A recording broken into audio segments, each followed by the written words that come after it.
Hello friends, welcome to laddu சமையல். இன்றைக்கி நம்ம லட்டு சமையலில் ஆடி 3வது வெள்ளி ஸ்பெஷலாக ஒரு தேங்காய் பால் பாயசம் எப்படி செய்யணும்னு பார்க்கலாம். அதுக்கு நான் ஒரு சின்ன பேன் வச்சுருக்க அடுப்பில் அதில் 1 டேபிள் ஸ்பூன் அளவுக்கு பாசிப்பருப்பு சேர்த்துக்கலாம்.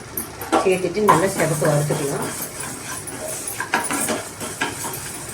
அதோட 1 டேபிள் ஸ்பூன் அளவுக்கு பச்சரிசி ரெண்டையும் நல்லா சிவந்து வர வரைக்கும் நம்ம வறுத்துக்கலாம்.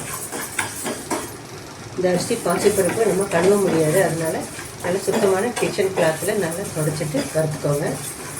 அரிசி நல்லா பொரிஞ்சு வந்தோடனே நம்ம இறக்கிக்கலாம். பாருங்கள், நல்லா பொரி மாதிரி அரிசி வறுபட்டுருச்சு, பாசிப்பருப்பு செவந்துருச்சு. இப்போ இதை ஆற வச்சுக்கலாம். வறுத்து வச்சுருக்க அரிசி பாசிப்பருப்பு கூட அரைக்கிறதுக்கு நான் ஒரு பெரிய தேங்காயில் 1/2 மூடி தேங்காவை இந்த மாதிரி கட் பண்ணி வச்சுருக்கேன். நீங்கள் இந்த தோல் வேண்டான்னா கூட கட் பண்ணிடுங்க, நான் தோலோடு தான் போடுறேன். இதையும் இந்த பருப்பு அரிசியும் சேர்த்து ஒரு பேஸ்ட்டாக நம்ம அரைச்சிக்கலாம், ஏலக்காய் போட்டு. இப்போ நம்ம அது ஆறுறதுக்குள்ள ஒரு வெள்ளை பாவை காய்ச்சிக்கலாம். அதுக்கு நான் ஒரு கடாய் வச்சுருக்கேன், ஹீட் ஆகட்டும். 1 கப் தேங்காய்க்கு 1 கப் வெல்லம், ஈக்குவலாக வெள்ளம் எடுத்துக்கலாம். அப்போ தான் இனிப்பு கரெக்டாக இருக்கும். கொஞ்சமாக தண்ணி இதில் சேர்த்துக்கலாம். வெள்ளம் கரைசல் பண்ணிக்க போகிறோம், வடிகட்டுறதுக்காக தான். கரைஞ்சி வரட்டும், வெள்ளம் நல்லா கரைஞ்சி வரட்டும். கரைஞ்சோன்னு நம்ம வடிகட்டி எடுத்துக்கலாம். அதுக்குள்ளே அந்த பாசிப்பருப்பும் அரிசியும் ஆறிடும். நம்ம தேங்காய் வறுத்து சேர்த்து நல்லா ஒரு பேஸ்ட்டாக அரைச்சி ரெடி பண்ணிவிட்டு ஆடிப்பால் ரெடி பண்ணிக்கலாம்.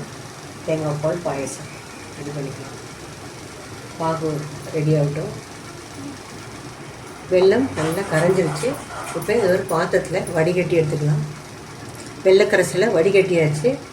இப்போ நம்ம வறுத்து வச்சுருக்க அரிசி பருப்போட தேங்காய் எடுத்து பேஸ்ட்டாக அரைச்சி எடுத்துகிட்டு வந்துடுறேன். தேங்காய், பாசிப்பருப்பு, பச்சரிசியோட 4 ஏலக்காய் சேர்த்து நல்லா ஃபைன் பேஸ்ட்டாக அரைச்சாச்சு. இது உரமாக இருக்கட்டும். இப்போ அதே கடாயை வச்சுக்கலாம். எந்த கப்பில் தேங்காய் எடுத்துமோ அந்த கப்பில் 3 கப் அளவுக்கு தண்ணி சேர்த்துக்கலாம்.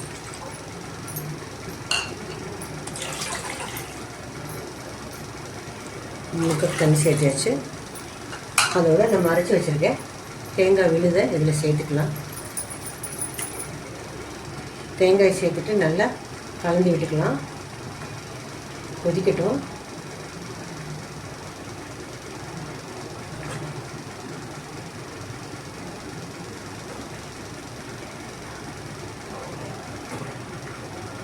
கொஞ்ச நேரம் கொதிக்கட்டும். பாயசம் கொதிக்கிறதுக்குள்ள பக்கத்தில் நம்ம முந்திரி திராட்சையை வறுத்துக்கலாம். ஒரு 10 முந்திரி, ஒரு 10-15 திராட்சை எடுத்துருக்கேன். பொரியட்டும். 2 டேபிள் ஸ்பூன் நெய்யில் வறுத்து எடுத்துக்கலாம். அதில் பாயசம் கொதிக்கட்டும். தேங்காய் பால் கொதி வர ஆரம்பிச்சிருச்சு. இப்போ நம்ம வடிகட்டி வச்சுருக்கிற வெள்ளைக்கரைசலை இதில் சேர்த்துக்கலாம். எல்லாம் சேர்ந்து நல்லா கொதித்து வரட்டும். நல்லா கலந்து விட்டுக்கலாம். நல்லா கொதித்து வரட்டும். கட்டி போடாமல் மீடியம் ஃப்ளேமில் வச்சு நம்ம கொதிக்க வச்சுக்கலாம். இந்த ஸ்டேஜில் நீங்கள் இனிப்பை செக் பண்ணிவிட்டு உங்களுக்கு இனிப்பு பத்தலைன்னா கூட நீங்கள் நாட்டு சர்க்கரையோ வெல்லமோ மறுபடியும் கொஞ்சம் சேர்த்துக்கலாம். ஆனால் இது கரெக்டாக இருக்கும், மீடியம் அளவாக இருக்கும். ஒரு 2 நிமிஷம் கொதிக்கட்டும். பாயசம் நல்லா கொதித்து வருது. இப்போ நம்ம வறுத்து வச்சுருக்கிற முந்திரி திராட்சையை நம்ம சேர்த்துக்கலாம். சேர்த்துட்டு ஒரு தடவை கலந்து விட்டுட்டு